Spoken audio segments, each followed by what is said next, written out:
کچھ لوگوں نے نا پکا ذہن بنا لیا یہ کہنے کا کہ ہاتھ بڑا تنگ ہے، پکا۔ آپ جس وقت پوچھ لیں ان کا ہاتھ اور بڑا ہی زیادہ تنگ ہے۔ آپ یقین کریں، بہن کا جو خامند ہے وہ کہہ رہا ہے جا حصہ لے کے آ، تیرے بھائیوں کی کمائی تو نہیں، تیرے ابا کی ہے، لے کے آ۔ وہ بیچاری اس کی منتیں کر رہی ہے، کہتی ہے اگر جاؤں گی نا تو وہ کہیں گے حصہ لے جا، آج کے بعد ہمارے گھر نہ آنا، میرا دروازہ نہ بند کرو، مہربانی کرو۔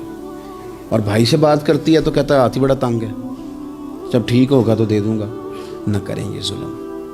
ہمارے اپنے تڑپتے رہتے ہیں اور ہماری دولتیں اندر پڑی رہتی ہیں، ہمارے اپنے چھوٹی چھوٹی ضروریات کے لیے پریشان ہوتے ہیں، لیکن ہم بڑے بڑے بہانے ہیں ہمارے پاس، کہتے ہیں یہ نکمہ ہے، یہ نکھٹو ہے، یہ کام نہیں کرتا، اس میں فلانا ہے، بے فلانا ہے، بلہذا میں نے نہیں ساتھ چلنا۔ اظہار جب آپ کے اندر پیدا ہوتا ہے نا، اظہار، جب کسی کے لیے آپ حساس ہوتے ہیں تو آپ کو بھی سرور حاصل ہوتا ہے۔ نہ کریں یہ کام کہ آپ کو اللہ نے وسعت دی ہے اور ہر وقت آپ ہاتھ تانگ ہونے کا رونا رو رہے ہیں، ہر وقت آپ یہ کہہ رہے ہیں میں بڑی آزمائش میں ہوں، جب خدا نے آپ پہ نہیں ڈالی۔ تو اتنے جھوٹ بولنا صرف اس لیے کہ میرے پیسے بچ جائیں، صرف اس لیے کہانی سنانا کہ حالات میرے بڑے خراب ہیں کہ کوئی بندہ میرے سے کوئی تھوڑا بہت قرض نہ مانگ لے۔ سنو، نبی پاک صلی اللہ علیہ وسلم کے پاس مہمان آ گیا، بخاری مسلم ہے، حضور نے ازواج مطہرات کے گھروں میں پیغام بھیجا کچھ چیز ہے ضیافت کے لیے، یا رسول اللہ کچھ بھی نہیں، یہ دو جہاں کے شاہ ہیں اور پاس کچھ رکھتے نہیں، دو جہاں کی نعمتیں ہیں ان کے خالی ہاتھ میں، یا رسول اللہ کوئی چیز بھی نہیں۔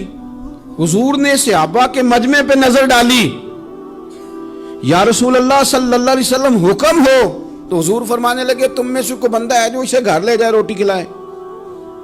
ایک صحابی اٹھے فوراً، حضور میں لے کے جاتا ہوں کھانا کھلاتا ہوں۔ فرماتے ہیں میرے گھر میں صرف بچوں کا کھانا تھا، یہ نہیں کہ فریزر بھرا ہوا ہے نعمتوں سے، صرف بچوں کا کھانا، یہ نہیں کہ کسی کو دیکھ کے اپنی ہنڈیا پہ برتن دے لیا، صرف بچوں کا کھانا۔ کہتے ہیں گھر گیا، بیوی سے کہا کیا کیفیت ہے، کہنے لگی بچوں کی روٹی ہے۔ میں نے کہا بچے سلا دے، صبح ناشتہ کر لیں گے۔ تو کہنے لگی آپ کیا کھائیں گے؟ تو میں نے کہا نہ میں کھاؤں گا نہ تو کھائے گی، مہمان جو نبی پاک کا ہے۔ کہا اچھا، اب ذرا تجویز دیکھو میاں بیوی کی سوجھی آپس میں۔ کہتے ہیں کھانا لگا دینا، کیونکہ ایک آدھ بندے کا کھانا ہے۔ اپنی غربتوں کا ہر جگہ اظہار کرنا، رونا رونا، یہ دیکھو غربت کیسے چھپائی جا رہی۔ اس کو کہا نہیں کہ چل تو تھوڑا رحم کھا، تو آیا ہے تو تھوڑا رحم کھا، یہ نہیں کہا۔ کہا اٹھ کے نا تو کھانا رکھنا اور اٹھ کے نا چراغ ٹھیک کرنے کے بہانے بجھا دینا۔ ہم دنیا والوں کے سامنے کیوں اپنے دکھ بیان کریں؟ ہم جو کہیں گے رب رسول کی بارگاہ میں کہیں گے۔ تو نا چراغ ٹھیک کرنے کے بہانے، اہلیہ اٹھی، کھانا دینے کے بعد چراغ ٹھیک کرنے کے بہانے بجھا دیا۔ خامد بھی ہاتھ چلاتے رہے، بیوی کبھی برتن رکھتی کبھی اٹھاتی، پتہ چلے کہ کھانا کھا رہے ہیں، کھانا کھایا جا رہا ہے۔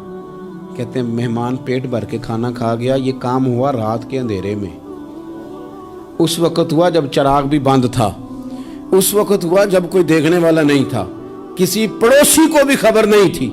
فرماتے ہیں صبح کے اجالے میں اس مہمان کو لے کے مسجد نبوی میں نے قدم رکھا تو نبی کریم نے فرمایا رات جو تم نے کام کیا ہے نا اسے دیکھ کے میرا رب بڑا مسکرایا ہے، اللہ بڑا مسکرایا ہے۔ اللہ تر دامنی پہ شیخ ہماری نہ جائیے، ہم دامن نہ چھوڑ دیں تو فرشتے وضو کریں۔ یہ شان ہے صحابہ کی۔ نبی کریم علیہ السلام نے فرمایا رب رات مسکرایا تیرا یہ انداز دیکھ کے، اور اس نے قرآن نازل کیا وَيُبْصِرُونَ عَلَىٰ أَنفُسِهِمْ وَلَوْ كَانَ بِهِمْ خَصَاصَةٌ۔ کچھ لوگ وہ ہیں جنہیں بڑی بھی ضرورت ہو تو دوسروں پر اثار کر دیتے ہیں، قربانی دے دیتے ہیں۔ رب مسکرایا ہے، اندر پیسے رکھے ہوئے ہیں، اندر پیسے رکھے ہوئے ہیں، اور بہن آ کے منت کر رہی ہے کہ بھائی حالات بڑے خراب ہیں، تھوڑی سی مہربانی کر۔ تو کہتے ہیں بہن پردہ ہی ہے بس، کیسے بتاؤں تجھے حالات، تجھے کیا بتاؤں کام کتنی مشکل سے چلتا ہے، یہ پردہ یہ بس۔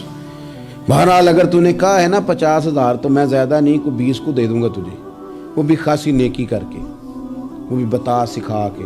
رات اماں پہ علیحدہ سے احسان چڑھاؤں گا، ابا پہ علیحدہ سے چڑھاؤں گا کہ تمہاری بیٹی کے ساتھ تعاون کرنا، سارے علاقے کو ویسے ہی بتاؤں گا۔